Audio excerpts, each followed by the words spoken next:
Welcome to Yami சமையல். இந்த week நம்ம தேங்குழல் எப்படி பண்றதுன்றதை பார்க்கலாம். தேங்குழல் என்ன யூஸ்வலான ரெசிபி தானே, இல்லை என்ன பெருசா புதுசா இருக்க போகுது அப்படின்னு நீங்க நினைச்சிட்டு இருப்பீங்க.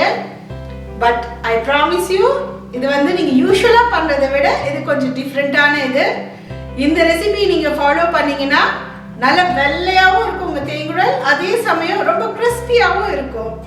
இந்த ரெசிபியை வந்து என் கூட ஷேர் பண்ண என்னோட ஃப்ரெண்டுக்கு ரொம்ப தேங்க்ஸ். இது வந்து அவங்களுடைய ஃபேமிலியோட ரெசிபி, அதை உங்களோட இப்போ நான் ஷேர் பண்ணிக்கிறேன். இப்போ அதுக்கு தேவையான இன்க்ரீடியன்ஸை நம்ம பார்க்கலாம்.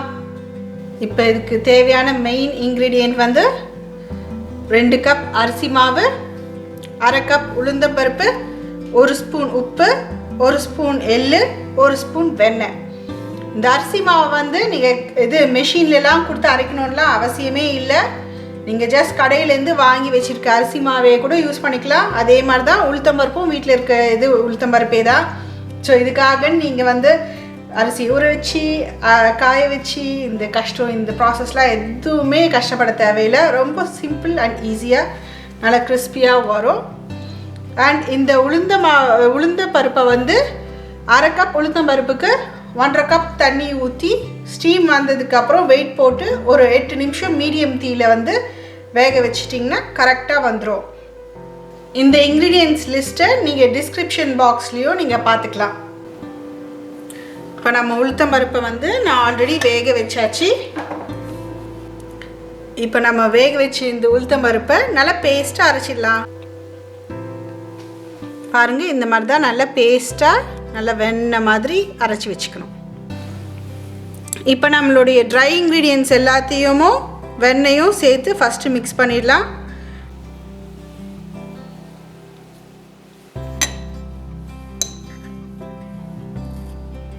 நீங்கள் உப்பு உங்களுடைய தேவைக்கு ஏற்ற மாதிரி நீங்கள் அட்ஜஸ்ட் பண்ணிக்கோங்க.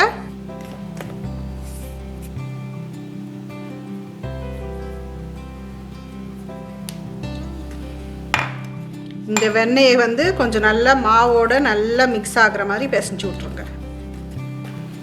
ஓகே, பாருங்கள், நம்ம வெண்ணெய் வந்து நல்லா மிக்ஸ் ஆகிடுச்சு. எதுவும் தனியாக வெண்ணெய் எல்லாம் தெரியவே இல்லை. இப்போ வந்து நம்ம அரைச்சி வச்சுருக்க இந்த உளுந்த மாவை வந்து மிக்ஸ் பண்ணிடலாம்.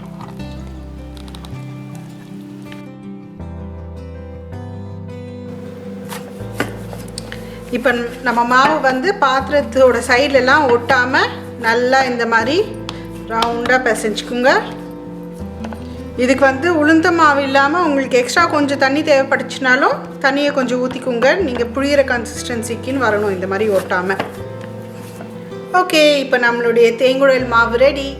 நம்ம தேங்குழலை சுட ஆரம்பிச்சிடலாம். ஓகே, இந்த மாதிரி நம்ம 3 ஓட்டை இருக்கிற தேங்குழல் அச்சு எடுத்து போட்டு வச்சுட்டு அதில் மாவை ஃபில் பண்ணிக்கலாம். ஒரு குட்டி இதை எடுத்து போட்டு பார்க்குறேன் என்ன காஞ்சிடுச்சான்ட்டுன்னு. நல்லா காஞ்சிடுச்சு, போட்ட உடனே நல்லா மேலே வந்துடுச்சு. இது மாதிரி நீங்கள் டைரெக்டாகவும் புழிஞ்சிக்கலாம். புழியும் போது ஒரே இடத்துலையே அப்படியே வச்சு கிட்டக்க வச்சு புழிஞ்சிடலாம்.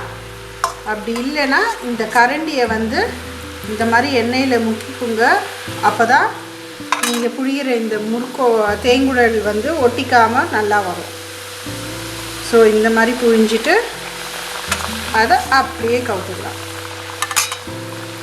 ஸோ அதில் எண்ணெய் இருக்கிற வரைக்கும் அதில் அப்படியே நீங்கள் புரிஞ்சிக்கலாம். போட்டுக்கோங்க. இதை கொஞ்சம் ப்ரெஸ் பண்ணிக்கிட்டிங்கன்னா விரியாமல் அப்படியே இருக்கும். ஓகே, இப்போ இந்த 2 தேங்குழல்லையும் பார்த்தீங்கன்னா பபிள்ஸ்லாம் அடங்கிடுச்சு. ஸோ இது வந்து ரெடி ஆகிடுச்சின்ட்டு அர்த்தம். இதை எடுத்து இப்போ போட்டலாம் நம்ம. ஓகே, அடுத்து இந்த 2ம் வந்து ரெடி. பாருங்கள் எவ்வளோ நல்லா வெள்ளையாக இருக்குன்ட்டுன்னு. நீங்கள் இந்த தேங்குழல்லாம் வந்து சுடும்போது ஒரு சைட்லேருந்து இன்னொரு சைடுன்னு திருப்பி போட்டுகிட்டே இருக்கக்கூடாது. நீங்கள் போட்டு ஒரு 3-4 நிமிஷம் கழித்து அதுக்கு அடுத்த சைடுன்னு திருப்பி போடணும். அதுக்கப்புறம் இந்த மாதிரி எண்ணெய் அடங்கினதுக்கப்புறம்ட்டுன்னு எடுத்திங்கன்னா அப்போ கரெக்டாக வெந்துடும். இப்போ நம்மளுடைய கிறிஸ்பியான தேங்குழல் ரெடி ஆயிடுச்சு. இதை வந்து நீங்கள் வெறும் 1 ஸ்பூன் வெண்ணெயை மட்டும் போட்டு செஞ்சுருக்கீங்க அப்படின்னா யாருமே நம்ப மாட்டாங்க. அவ்வளோ சூப்பராக இருக்கும். இந்த வீடியோ உங்களுக்கு பிடிச்சிருந்துச்சுன்னா லைக் பண்ணுங்க, மற்றவங்களுக்கு ஷேர் பண்ணுங்க, அண்ட் மறக்காம சப்ஸ்கிரைப் பண்ணுங்க. அளவான உணவே ஆரோக்கியமான வாழ்க்கை. திரும்ப திரும்பவும் உங்களை அடுத்த வீடியோல இன்னொரு ரெசிபியோட சந்திக்கிறேன். அது வரைக்கும் பாய்.